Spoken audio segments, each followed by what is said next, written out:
Hello दोस्तों, Bharat updates channel में आपका स्वागत है। और दोस्तों, आज सुबह की 11 बड़ी खबरें, 11 बड़ी अपडेट जो है आप सभी के लिए लेकर यहाँ पर आ चुका हूँ। तो आज है 30 अक्टूबर, तो 30 अक्टूबर 2020 की ये बड़ी अपडेट्स यहाँ पर रहने वाली हैं। तो दोस्तों, वीडियो को एंड तक देखिएगा तभी आपको पता चलेगा। और अगर आप बीच में स्किप करोगे तो हो सकता है कि जो इम्पोर्टेंट अपडेट हो वो आप स्किप कर दो। ठीक है, तो चलिए देख लेते हैं आज की पहली अपडेट। तो कोरोना से 4 मरीजों की मौत, 257 नए मामले। आईजीएमसी में 2, नैर चौक और टांडा में एक एक मरीज ने तोड़ा दम।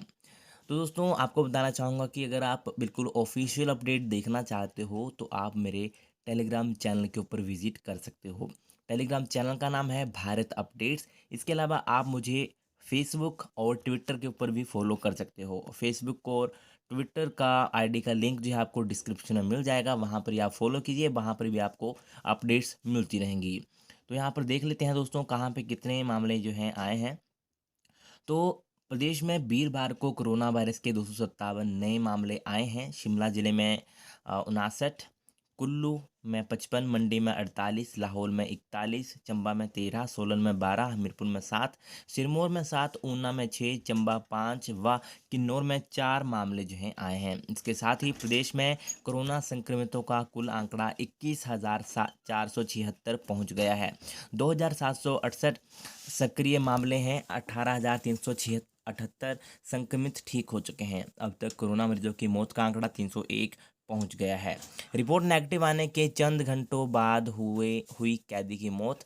नाहन से शिमला किया था रेफर। तो ये भी दोस्तों एक इम्पोर्टेंट अपडेट है कोरोना की। चलिए नेक्स्ट अपडेट देख लेते हैं। दोस्तों, ये रही शिक्षा मंत्री गोविंद, पत्नी, बेटा और बहन कोरोना पॉजिटिव, पीएसओ भी संक्रमित। शिमला में 2 दिन पहले हुई कैबिनेट बैठक में मंत्री ने की थी शिरकत। तो शिक्षा मंत्री गोविंद सिंह ठाकुर की वीरवार को कोरोना टेस्ट की रिपोर्ट पॉजिटिव आई है। शिमला में 2 दिन पहले ही कैबिनेट बैठक में शामिल रहे गोविंद ठाकुर ने वीरवार सुबह मनाली में टेस्ट करवाया था। इसके अलावा शिक्षा मंत्री की पत्नी, बेटा, मंत्री की बहन एवं प्रदेश भाजपा उपाध्यक्ष धनेश्वरी ठाकुर व मंत्री का एक सुरक्षाकर्मी पॉजिटिव आया है। सीएमओ कुल्लू डॉक्टर सुशील चंद्र शर्मा ने कहा कि मंत्री के प्राइमरी संपर्क में आए करीब 8 लोगों के सैंपल लिए हैं। ये लोग शिमला से मंत्री के साथ लौटे स्टाफ के सदस्य हैं, जिनमें से एक बीएसओ पॉजिटिव निकला जबकि 7 नेगेटिव आए हैं। और इसकी रिपोर्ट जो है जिला प्रशासन को दे दी गई है। तो ये कुछ दोस्तों यहाँ पे एक अपडेट है। और ये भी हो चुके हैं संक्रमित। तो पूरी कैबिनेट पर जो है कोरोना का साया अभी मंडरा रहा है, क्योंकि शिक्षा मंत्री गोविंद ठाकुर के कोरोना पॉजिटिव आने के बाद जो है मुख्यमंत्री जयराम ठाकुर की पूरी सरकार पर कोरोना का संकट आ गया है। 2 दिन पहले ही शिमला में कैबिनेट बैठक में शिक्षा मंत्री मौजूद थे। बैठक में मुख्य सचिव अनिल खाची समेत सरकार के सभी आला अधिकारियों ने भी शिरकत की थी। अगले दिन शिक्षा मंत्री ने विभाग के आला अधिकारियों के साथ एक कार्यक्रम में भाग लिया था। ऐसे में शिक्षा विभाग पर खुद कोरोना संकट खड़ा हो गया है। सभी मंत्री गोविंद के प्राइमरी कॉन्टैक्ट की सूची में शामिल हो गए हैं। फिलहाल सीएम समेत किसी भी मंत्री ने आइसोलेट होने की जानकारी नहीं दी है। उधर स्वास्थ्य विभाग ने अफसरों की एहतियात बरतने की सलाह दी है। तो ये कुछ यहाँ पे दोस्तों अपडेट है। चलिए नेक्स्ट अपडेट देखते हैं। तो ये रही, राजधानी में नहीं खुले सिनेमा हॉल, नई फिल्म का इंतजार। कोरोना के चलते 7 माह से बंद है सिनेमाघर। 50% सीटों के साथ ही बैठा पाएंगे दर्शकों को। तो ये एक अपडेट है। चलिए नेक्स्ट अपडेट देख लेते हैं। तो 2 साल तक टैट नहीं दे पाएगा नकल करने का आरोपी अभ्यर्थी। स्कूल शिक्षा बोर्ड ने नकलचियों को सबक सिखाने को पहली बार लिया फैसला।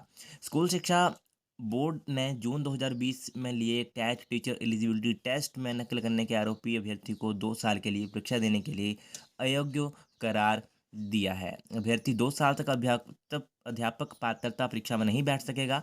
बोर्ड ने यह फैसला नकलचियों को सबक सिखाने के लिए लिया है। स्कूल शिक्षा बोर्ड ने जून में 8 जो है विषयों के लिए अध्यापक पात्रता परीक्षा ली थी।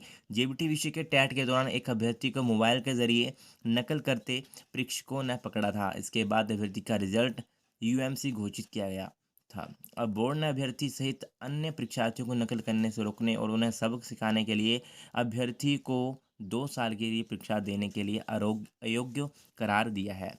प्रदेश शिक्षा बोर्ड ने पहली बार किसी अभ्यर्थी पर नकल करने का प्रतिबंध लगाया है। तो ये कुछ यहाँ पे अपडेट है। और जेबीटी टेट के परीक्षा केंद्र में मोबाइल फ़ोन के साथ पकड़ा गया था अभ्यर्थी। तो दोस्तों चलिए, ये तो थी एचपी बोर्ड की तरफ से अपडेट। नेक्स्ट अपडेट अभी देख लेते हैं।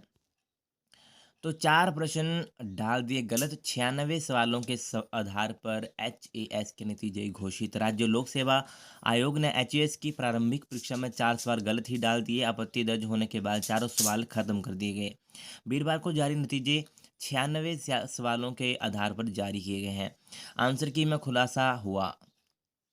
हर सवाल 2 अंक का था। अभ्यर्थियों में इसको लेकर रोष है। आयोग के सचिव आशुतोष गर्ग का कहना है कि बीते दिनों सवालों को लेकर आपत्तियां दर्ज हुई थी। आयोग की कमेटी ने चर्चा के बाद 4 सवालों को हटा दिया है। किसी भी अभ्यर्थी को इसके अंक नहीं दिए गए। 100 की जगह 96 सवालों से परिणाम घोषित किया गया है। एचएस की 13 सितंबर को ही प्रारंभिक परीक्षा के प्रश्नों पर सवाल उठाते हुए अभ्यर्थियों ने बताया कि 2 सवालों में आयोग ने शब्दों की स्पेलिंग गलत लिखी। इसके अलावा 2 सवालों में स्थिति ही स्पष्ट नहीं की थी। तो बता दें कि लोक सेवा आयोग ने एचएएस की परीक्षा में 4 सेट बनाए थे। हर सेट से 4 सवालों को हटाया गया है। तो ये कुछ आप देख सकते हो यहाँ पे। ठीक है, चलिए नेक्स्ट अपडेट दोस्तों देख लेते हैं। दोस्तों जैसा कि मैंने आपको बोला था कि मैं आपके लिए डेली कोई ना कोई जॉब्स की वैकेंसी लेके आऊँगा, तो ये निकली हैं institute of banking personal selection में। 3500 से ज़्यादा यहाँ पे दोस्तों आपको वैकेंसी देखने को मिलेंगी। ये जो वैकेंसीज हैं आईबीपीएस में निकली हैं, यानी कि institute of banking personal selection में। तो पोस्ट का नाम क्या है? पीओ यानी कि probationary officer management trainee, CRP PO MT X की ये वैकेंसीज हैं। कितनी वैकेंसीज हैं? तो 3517 यहाँ पे वैकेंसीज हैं। एज क्या रहेगी? आयु सीमा 20 से 30 वर्ष के यहाँ पे बताया गया है। और बाकी आप देख लेना, आपकी जो यहाँ पर एज लिमिट है उस हिसाब से देख लेना।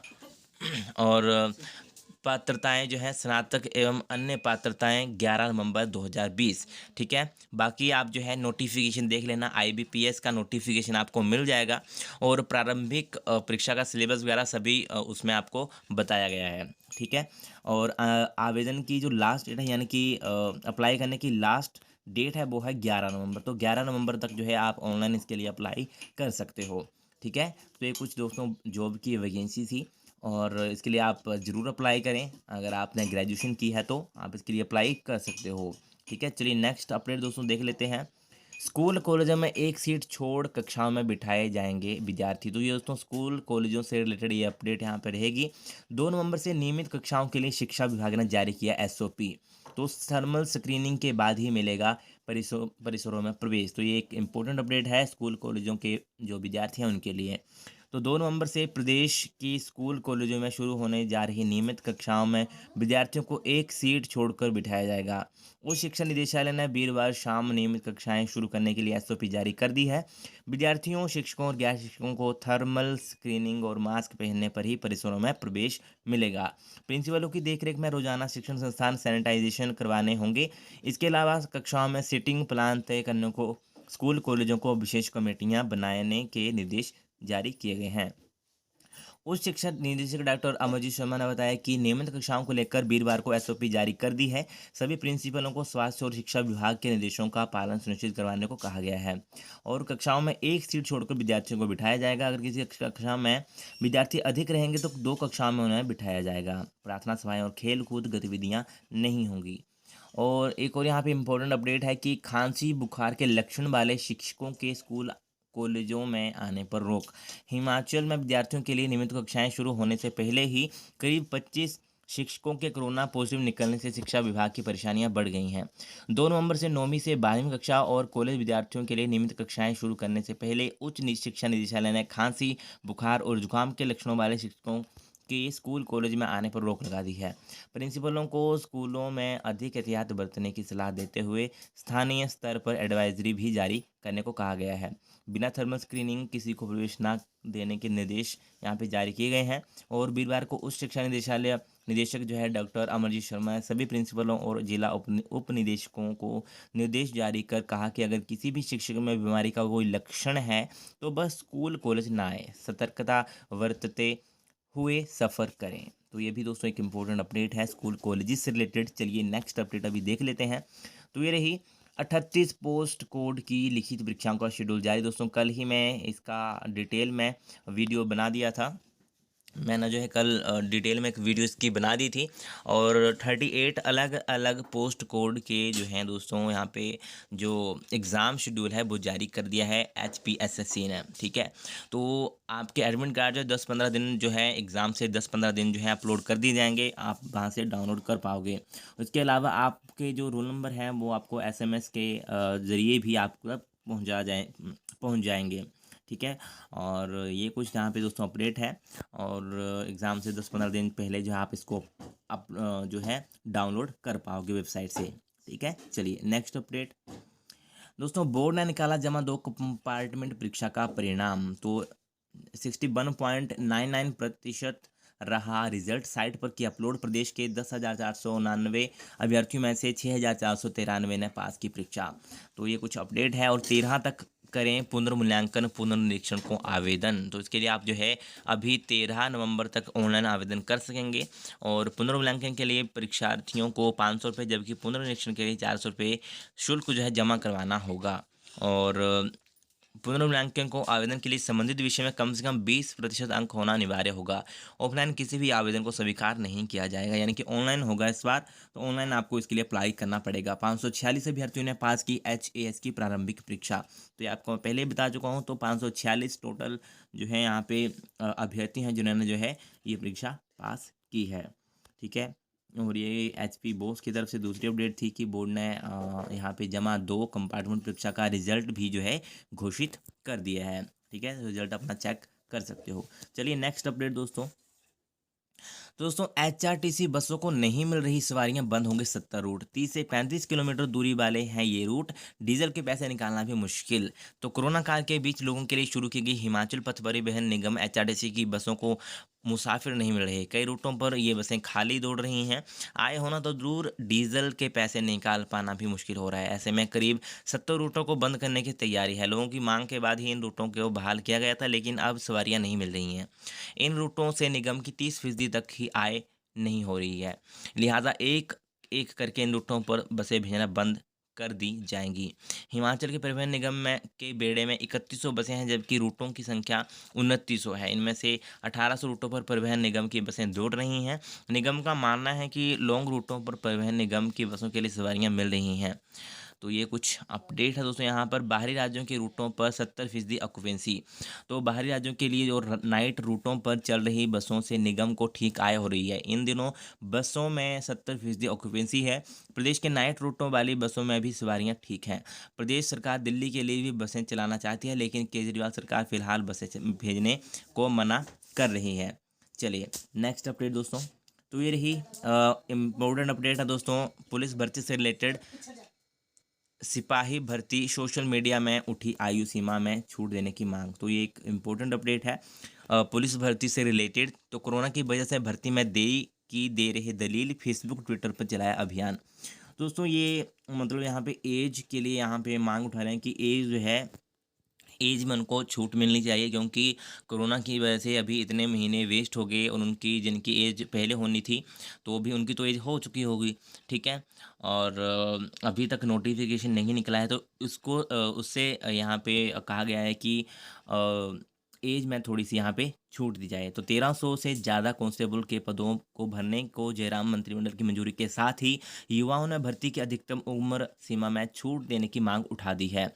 ट्विटर व फेसबुक पर बड़ी संख्या में युवा मांग कर रहे हैं कि कोरोना के कारण करीब 7 महीने भर्ती प्रक्रिया टल गई, इसी वजह से उनकी पात्रता अधर में पड़ गई है। सिपाही भर्ती के लिए सामान्य श्रेणी के लिए आवेदकों की 18 से 23 साल की आयु सीमा निर्धारित है। SC ST OBC के लिए अधिकतम आयु सीमा 25 साल, होमगार्ड के सामान्य व पिछड़ी श्रेणी के लिए अधिकतम आयु सीमा 28 साल, गोरखा के लिए 25 साल, गोरखा होमगार्ड के लिए 28 साल, अनुसूचित जाति व अनुसूचित जनजाति के होमगार्ड के लिए भी 28 साल, और खिलाड़ी कोटे के लिए 25 साल जो है अधिकतम आयु सीमा निर्धारित की गई है। तो युवाओं की दलील है कि सामान्य हालात में मई जून तक भर्ती प्रक्रिया हो सकती थी, इससे उन्हें उम्र की वजह से अपात्र नहीं होना पड़ता। सरकार हर श्रेणी के लिए आयु सीमा में 6 महीने से 1 साल तक अतिरिक्त छूट दे। फिलहाल हिमाचल पुलिस ने अभी तक पुलिस भर्ती अधिसूचित नहीं की है। ऐसे में युवाओं का जोर इस बात पर है ज़्यादा है कि सरकार इस अधिसूचना के जारी होने से पहले युवाओं के लिए राहत भरा फैसला ले।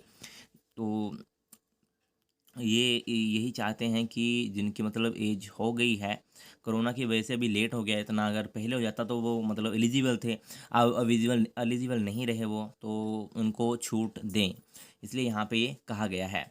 पिछले साल दिसंबर में सीएम ने किया था ऐलान, तो मुख्यमंत्री जयराम ठाकुर ने 2 दिसंबर 2019 को प्रदेश पुलिस रेंजिंग डे पर कांस्टेबलों के 1000 पद भरने की घोषणा की थी। इसके बाद मार्च में हुए बजट सत्र के दौरान मुख्यमंत्री ने बजट भाषण में इसकी घोषणा की थी। बट अभी देखते हैं इनका नोटिफिकेशन कब तक आता है दोस्तों, एचपी पुलिस का। ठीक है, और अगर आपको ये वीडियो अच्छी लगे तो इसे लाइक, शेयर और चैनल को सब्सक्राइब जरूर करिएगा मेरे लेटेस्ट अपडेट्स के लिए। Thank you.